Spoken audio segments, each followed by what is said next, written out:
बताया गया। त्रेता 12,96,000 वर्ष बताई गई हैं।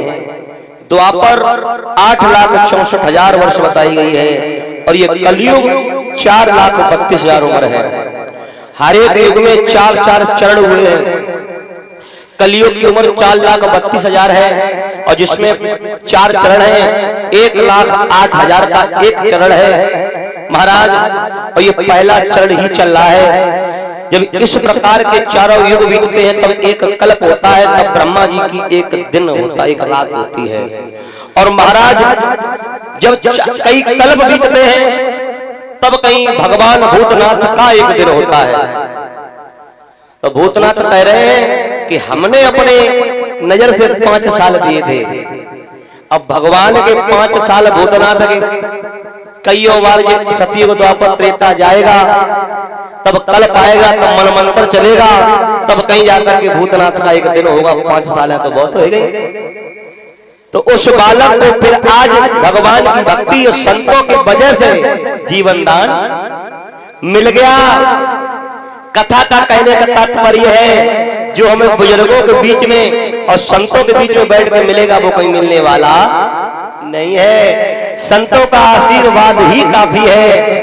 वही बालक आगे चल करके मारकंडे नाम से प्रसिद्ध हुए हैं। मारकंडे भगवान जो अजर अमर अविनाशी हैं, जिनकी कथाएं बड़ी प्रेम से हम लोग सुन रहे हैं। बोलिए मारकंडे भगवान की।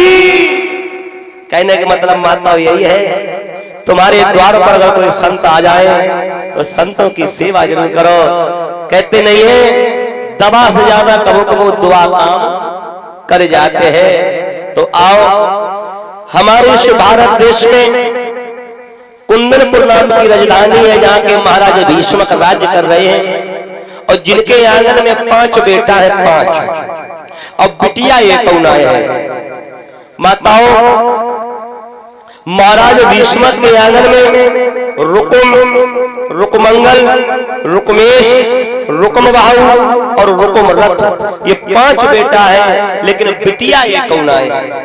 तो महाराज भीष्मक कह रहे हैं प्रभु मैंने शास्त्रों में ये पढ़ा है, पुराणों में ये पढ़ा है कि जिनके घर में बेटियां नहीं होती हैं वो घर कभी भी पवित्र नहीं होता, अशुद्ध रहता है। उस बाप की कभी उम्र पवित्र शुभ नहीं होती है, उनका जीवन अधूरा रहता है जिनके घर में बेटियां नहीं होती।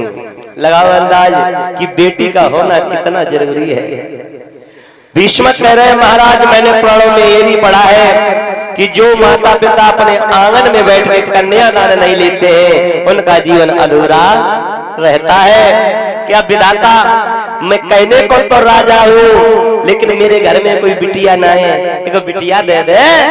तो महाराज भीष्मक चले हैं भोले बाबा भूतनाथ कैलाशपति को जल अभिषेक करने के लिए।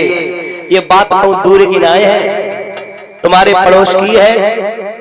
पहले जिला इटावा में था, अब जिला औरैया में आ गया, जिसे कुदरकोट कहते हैं। ये अरबा कटरा के पास है।